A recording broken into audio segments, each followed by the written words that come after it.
오늘은 대림절 셋째 주일입니다. 대림절 첫 주일에 우리는 시므온 할아버지를 통해서 기다림과 약속에 대하여 생각해 봤습니다. 약속 없이 기다린다는 것은 허무한 일 아니에요? 예, 약속도 하지 않고 광화문 앞에 나와갖고 그 양반 왜 안 오지? 그 사람이 정신 나간 사람이죠. 그러니까 뭔가를 기다린다는 것은 약속이 있을 때 기다림이 있는 겁니다. 하나님과의 약속을 늘 확인하실 수 있기를 바랍니다. 하나님의 약속 뭔지도 모르면서 그냥 무작정 기다린다는 것, 허무한 기다림일 수밖에 없습니다.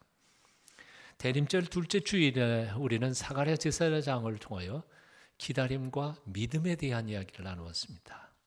예, 믿음이 없이는 기다릴 수 없고요. 기다린다는 것은 믿음이 요청되는 사건입니다. 믿는 사람만 기다릴 줄 알고 기다림을 가능하게 합니다. 믿음이란 기다림을 가능케 하는 파워고 에너지원이고 근거입니다. 자, 오늘은 셋째 주일날 이렇게 안나 선지자를 통해서 기다림과 현재의 삶에 대하여 함께 묵상하기를 원합니다. 기다린다는 것은 뭘까요? 그냥 세월만 지나가고 그냥 때만 와라 그리고 기다리는 게 진정한 성경적 기다림이 아니라는 겁니다.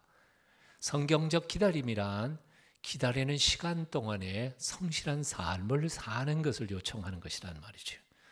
오늘 아무렇게나 막 살고 때만 오면 저절로 잘 될 것처럼 착각하는 사람들이 너무 많습니다. 아니요. 진정한 참된 기다림이란 오늘이라는 시간 속에 잘 사는 겁니다. 열심히 사는 겁니다. 준비하면서 사는 겁니다. 그래야 때가 와도 그 때가 나의 때가 되는 것이죠. 지난주에 어떤 TV 보니까요. 저기 시골 동네에 비춰주는데 감나무가 90년이 넘었는데 아직도 감이 달리더라고요. 고목에는 열매가 안 맺히는 줄 알았더니 맺혀요. 늙어도 결실하며 하나님이 복 주시면 그런 거지. 진액이 풍족하고 제가 성경부하는 어떤 이제 그룹이 있는데요. 그 그룹에 갔더니 뭐 정당의 대변인 했던 국회의원 출신 한 분이 연세가 지금 한 80 거의 다 되셨어요.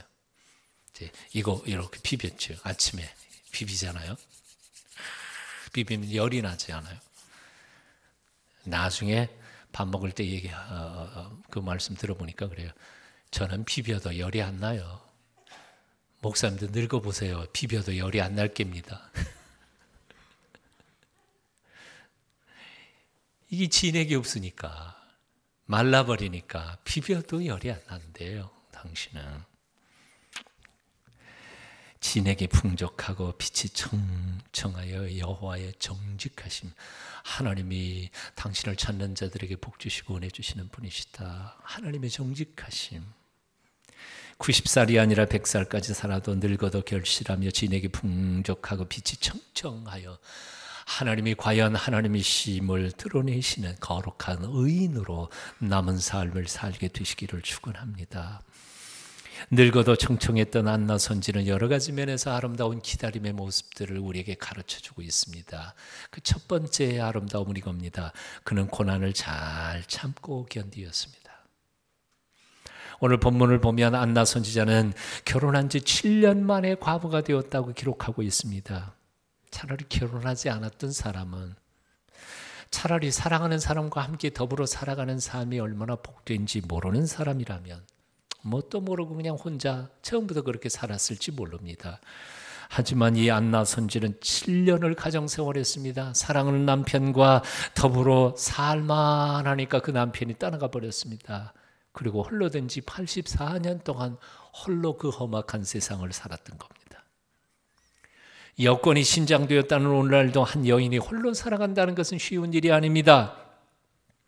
하물며 지금부터 2000년 전 모든 돈벌이가 남정네의 이 근육의 힘, 노동력에서부터 나오는 그때에 연약한 한 여인으로 84년의 생애를 홀로 살아간다는 것은 얼마나 힘들고 어려운 일이었겠습니까? 그럼에도 불구하고 이 여인의 삶은 꿋꿋했습니다. 올곧게 살았습니다. 조금 더 자기를 포기하거나 저주하거나 불평하거나 원망하거나 자포자기하지 않았습니다. 끝까지 자신을 깨끗하게 거룩한 삶을 살다가 드디어 약속하신 메시아를 만나볼 수 있게 된 것이었습니다. 고난을 아름답게 이겨낸 장한 모습, 아름다운 기다림의 모습이었습니다. 이에 비하면 오늘날 현대인들은 너무너무 약합니다. 몸도 마음도 다 약합니다. 인생에 조금만 어려움을 겪어도 너무 쉽게 포기하는 경향이 있습니다. 삶이 힘들다고 가정을 버리고 도망가 버리는 대책 없는 가장들도 많습니다. 살기 힘들다고 남편 자식 버리고 도망가 버리는 여인들도 많습니다. 학교 성적 조금 떨어졌다고 자살하는 아이들이 요즘 아이들이에요. 어느 선생님 만났더니 가장 가슴 아픈 게 그렇대요. 학교에서 이번 성적 좀 떨어졌다고 자살해요. 세상에, 성적이 내려갈 때도 있고 올라갈 때도 있지. 그거에 목숨을 걸어요. 몇 주 전에는 저기 미아리 집창촌에서 약국을 하면서 개인적으로 그들을 돕고 섬기고 전도하는 한 집사님 한 분, 여자 집사님 한 분 만났어요. 그분은 이런 얘기를 묻더라고요. 목사님, 1997년, 8년 이후에 2005년 사이에 갑작스레 10대 아이들, 20대 초반 아이들이 몰려 들어왔는데 집창촌에. 왜 그런지 아세요? 내가 알게 뭐야? 모른다 그랬죠. 핸드폰 값 때문에 그랬어요. 그 얘기를 보고 기가 막혔어요. 핸드폰 값. 그것 때문에 여자애들이 10대 아이들이요. 집장촌으로 들어간 거예요. 집에서 쫓겨나고. 수 틀리면 한 번밖에 없는 삶을 포기해버리는 이 세상, 오늘 이 시대의 우리의 모습입니다. 기가 막힌 우리의 현실이죠. 시드니 올림픽 여자 다이빙에서 금메달을 받은 미국의 로라 월킨슨이라고 하는 여인이 있습니다. 그런데 아테네 올림픽이 있던 2004년 3월 올림픽 개최 바로 6개월 전 3월 달에 오른쪽 다리에 심한 골절상을 입었습니다. 코치와 팀의 주치의는 상처를 보고는 너무 심해서 출전조차 할 수 없다고 불가 판정을 내렸습니다. 출전조차도 할 수 없다고 판정을 받았던 이 로라 윌킨슨이 모두의 예상을 깨고 6개월 후에 아테네 올림픽에서 다이빙의 금메달을 따냅니다. 어떻게 이런 기적이 일어날 수 있었을까? 추측이 난무했습니다. 제가 글 하나 읽어드리겠습니다. 미국 팀의 코치와 주치의는 그에게 올림픽 출전 불가 판정을 내렸다. 얼만큼 큰 부상이었는지 정확히 알 방법은 없지만 3년간의 준비 과정을 수포로 돌릴 만큼 심각한 부상이었던 것만은 틀림없어 보인다. 그런데 놀랍게도 그녀는 출전조차 불가능하다는 심한 부상에도 불구하고 아테네 올림픽에서 금메달을 따내고야 말았다. 사람들은 궁금해했다. 주치의가 출전을 포기시킬 만큼 커다란 부상을 극복하며 승리할 수 있었던 그 요인은 도대체 무엇이었을까? 언론에 보도된 바에 따르면 그녀가 거둔 승리의 요인은 크게 두 가지였던 것으로 분석된다. 그 첫째는 우선 그녀는 독실한 신앙을 가진 크리스천이었다고 한다. 그녀는 힘들 때마다 성경구절 빌립보서 4장 13절 내게 능력 주시는 자 안에서 내가 모든 것을 할 수 있느니라를 외우면서 그 시련을 이겨냈다고 한다. 코치와 팀의 주치의마저 포기했던 로라 윌킨슨, 그가 승리의 월계관을 쓸 수 있었던 이유는 딱 하나예요. 고난과 시련 앞에서 포기하지 않은 거지. 포기하지 않은 거예요. 그리고 하나님의 약속의 말씀을 붙잡고 마지막 끝나는 순간까지 최선을 다해서 노력한 거예요. 내게 능력 주시는 자 안에서 내가 모든 것을 할 수 있느니라. 사랑하는 여러분, 기억하십시오. 고난이 사람을 실패하게 만드는 게 아니에요. 자기 포기가 사람을 실패자로 만드는 거예요. 고난과 역경은 오히려 사람을 위대하게 만듭니다. 결코 포기하지 마십시오. 자기 자신의 연약함만을 돌아보는 사람은 쉽게 좌절할 수밖에 없습니다. 하지만 전능하신 하나님만을 바라보는 사람은 매 순간 힘을 얻게 될 것입니다. 그래서 이사야는 이렇게 고백합니다. 오직 여호와를 앙망하는 자는 새 힘을 얻으리니 독수리의 날개치며 올라감 같을 것이요 다른 박질하여도 곧 미치 아니하겠고 걸어도 피곤치 아니하리로다. 고난 속에서 용기를 가지십시오. 하나님만이 나의 희망임을 잊지 말고 그분만을 우러러 앙망하십시오. 오랜 세월 동안 아름답게 기다렸던 안나 할머니의 기다림에는 두 번째 특징이 있었습니다. 성전을 떠나지 않았다는 사실입니다. 오늘 37절 같이 한번 읽어보실까요? 함께 읽습니다. 시작. 과부가 되고 84세가 되었더라. 이 사람의 성전을 떠나지 아니하고 주야로 금식하며 기도함으로 섬기더니, 한마디로 말해서 안나 선지는 성전을 떠나지 않는 성경 중심의 신앙을 가지고 있었던 사람이라는 거지. 인생을 살다가 보면요, 어려움을 만나자마자 교회를 뛰쳐나가는 사람들이 있습니다. 그러나 삶이 괴로울수록 교회를 더 열심히 찾아 나오는 사람들도 있습니다. 조금만 문제가 생겨도 하나님 앞에 불평합니다. 하나님, 당신이 전능하신 것 맞습니까? 당신이 나를 사랑하는 것 맞습니까? 전능하시고 나를 사랑하신다면서 나를 이렇게 내팽개 쳐버리십니까? 그리고 하나님의 품을 떠나서 세상을 방황하는 사람들이 수도 없이 많습니다.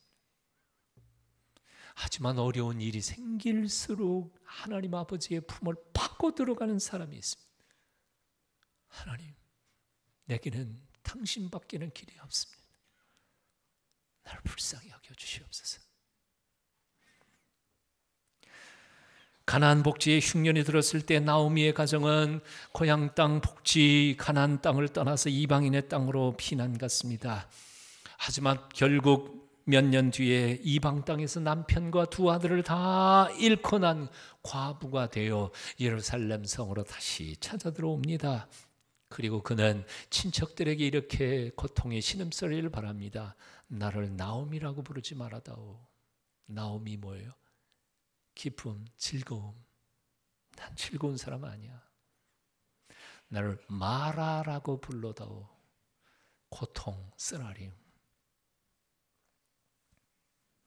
아무리 힘들어도 약속의 땅을 떠나는 것은 고통을 더할 뿐입니다. 오히려 하나님의 언약에 살아 숨쉬는 아버지 집에는 언제나 소망이 있습니다. 믿으세요? 아버지 집에 계세요. 매를 맞아도. 레위기 26장 2절은 이렇게 말씀합니다. 너희는 나의 안식일을 지키며 나의 성소를 공경하라. 나는 여호와니라. 나의 성소를 공경하라. 나는 여호와니라. 성소가 어디입니까? 하나님이 임재하시는 장소입니다. 교회입니다. 하나님께서 당신의 이름을 두시고 당신의 명예를 걸어놓으시고 하나님의 언약이 살아 숨쉬는 것, 바로 교회입니다. 너희는 나의 성소를 공경하라. 교회를 공경하십시오. 교회를 소중히 여기십시오.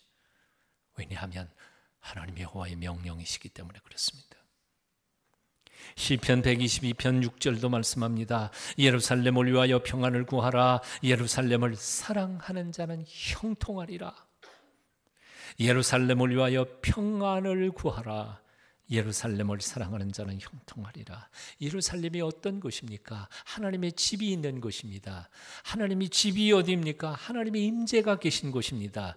그러므로 예루살렘을 사랑한다는 것은 단순히 도시를 사랑하는 것을 의미하는 게 아니라 그 도시의 주인이신 하나님을 사랑한다는 뜻입니다. 그러니 그런 사람에게 하나님께서 어떻게 형통의 길을 안 열어주시겠느냐 하는 겁니다. 이제 묻습니다. 여러분은 하나님을 사랑하십니까? 정말이요? 그렇다면 눈에 보이지 않는 하나님을 사랑한다는 증거를 어디에서 찾을 수 있습니까? 입으로 하나님 사랑합니다. 그럼 사랑한 건가요? 내가 하나님을 사랑한다는 증거가 어디 있습니까? 아주 간단합니다. 하나님과 관계된 것들을 사랑하면 하나님을 사랑하는 것입니다. 하나님과 관계된 것들이란 무엇일까요? 하나님의 집, 하나님과 관계된 것이요. 하나님의 집을 사랑하는 사람은 하나님을 사랑하는 것입니다. 하나님의 종들을 사랑하는 사람은 하나님을 사랑하는 것입니다. 하나님의 말씀을 너무너무 사랑해서 그저 항상 하나님의 말씀을 입에 달고 다니는 사람은 하나님을 사랑하는 사람입니다. 하나님을 찬양하는 경배와 찬송 소리가 날마다 그 입에서부터 나오는 사람은 하나님을 사랑하는 사람입니다. 하나님 앞에 예배 드리기를 좋아하고 기도에 참석하기를 좋아하는 것을 저 야유에 나아가는 것보다 훨씬 더 좋아하는 사람은 하나님을 사랑하는 사람입니다. 안 그래요?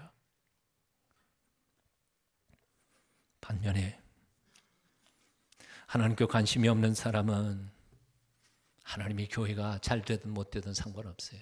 관심도 없어요. 하나님을 사랑하는 사람은 하나님의 교회의 페인트 자국이 옆에 하나 떨어져 나면 아이고 하나님의 교회 페인트를 이렇게 못 쳤구나.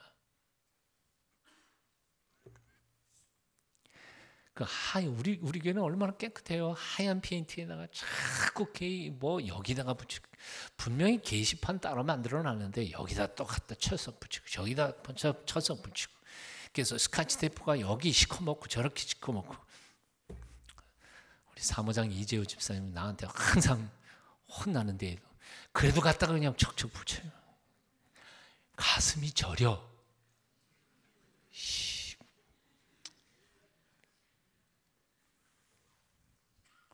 하나님의 교회를 사랑하는 사람은요, 예배당 마당에 휴지라도 하나 떨어져 있으면 그거 눈에 보고 그냥 못 지나가요. 여러분 안방에 코 푸른 종이 그거 놔두고 그냥 밟고 건너서 다니실래요? 그렇진 않잖아요.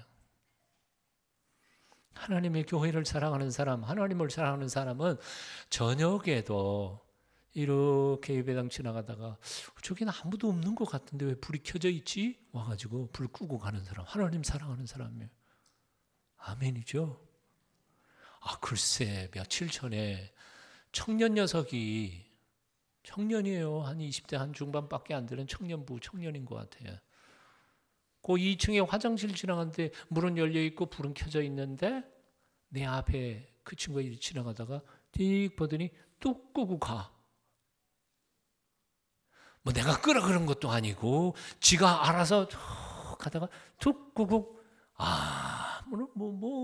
무슨 선한 봉사한 것도 아니고 그냥 자기의 습관적으로 탁 끄고 가는 놈 보니까 뒤통수가 아름답더라고.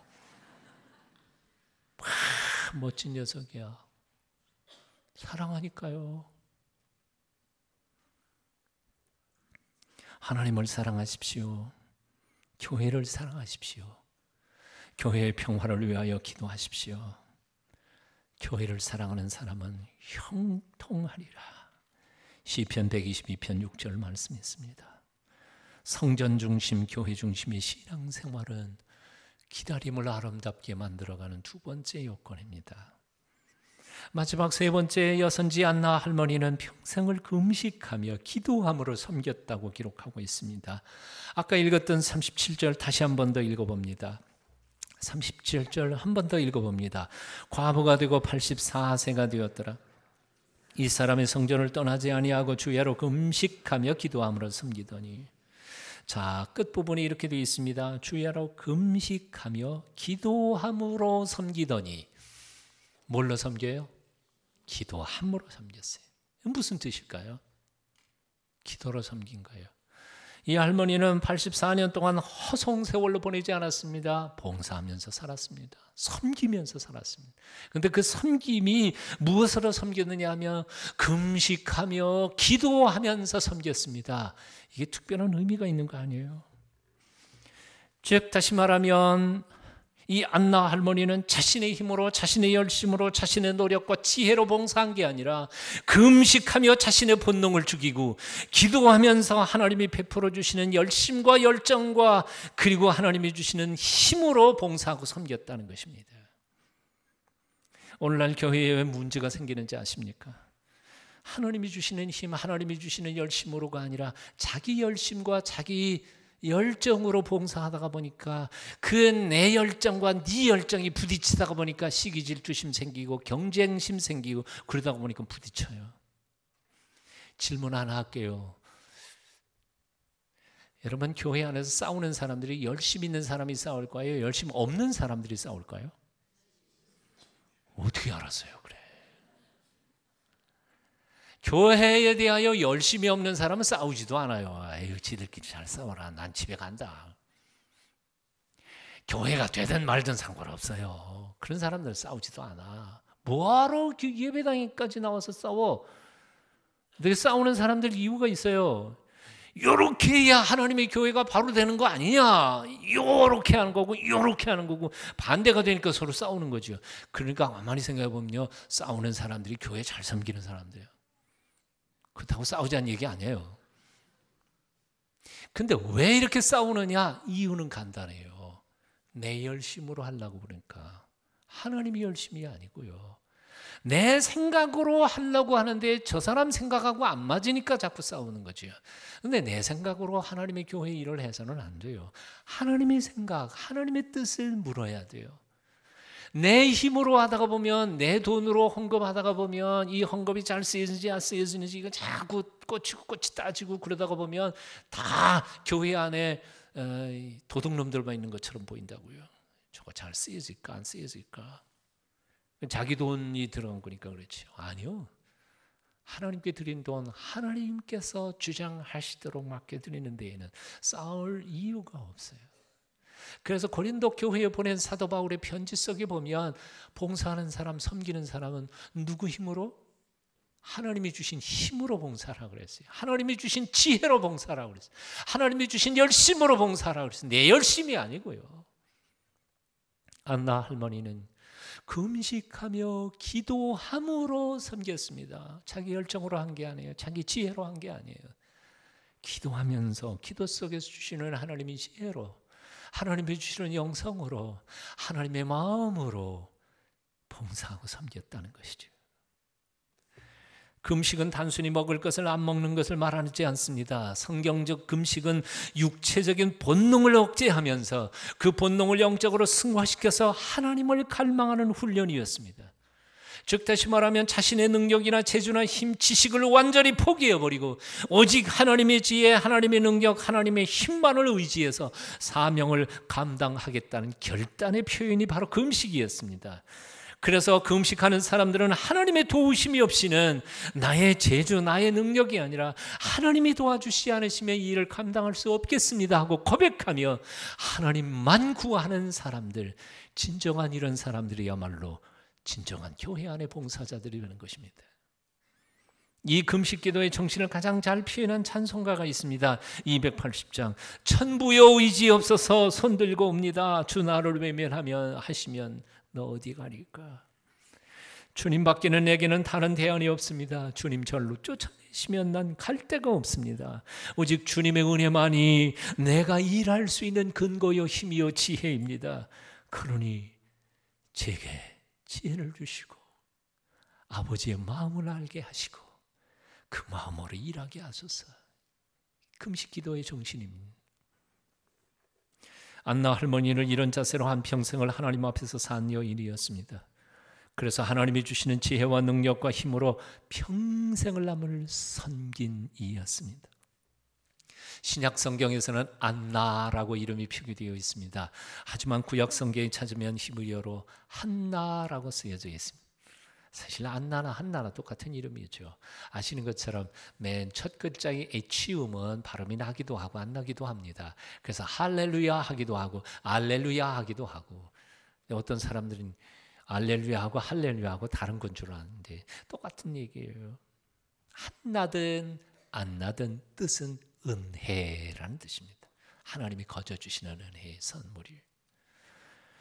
구약 성경에 한나를 기억하십니까? 엘리 제사장이 바라볼 때 술에 취한 여자인 줄 알고 책망을 할 수밖에 없을 만큼 그렇게 목숨을 걸고 미친 여자처럼 하나님 앞에 기도했던 사람이 바로 한나라고 하는 여인입니다.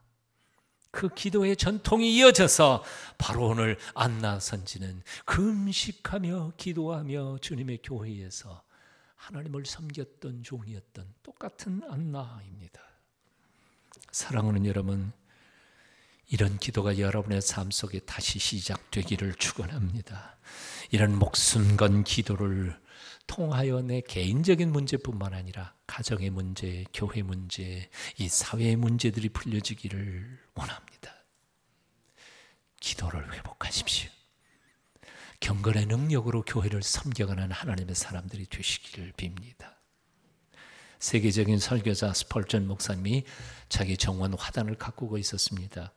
그런데 옆집 강아지 한 마리가 울타리를 넘어서 자기 화단을 엉망으로 만들어버렸습니다. 화가 난 이 꽃을 무척 좋아했던 스펄전 목사님이 옆에 있던 나무 토막을 들고 그 강아지 쫓아내려 휙 집어던졌습니다. 그런데 이 강아지 녀석이 살짝 피하더니 그 나무 토막을 입에 탁 물고 꼬리를 흔들면서 스펄전 목사님 앞으로 다가왔습니다.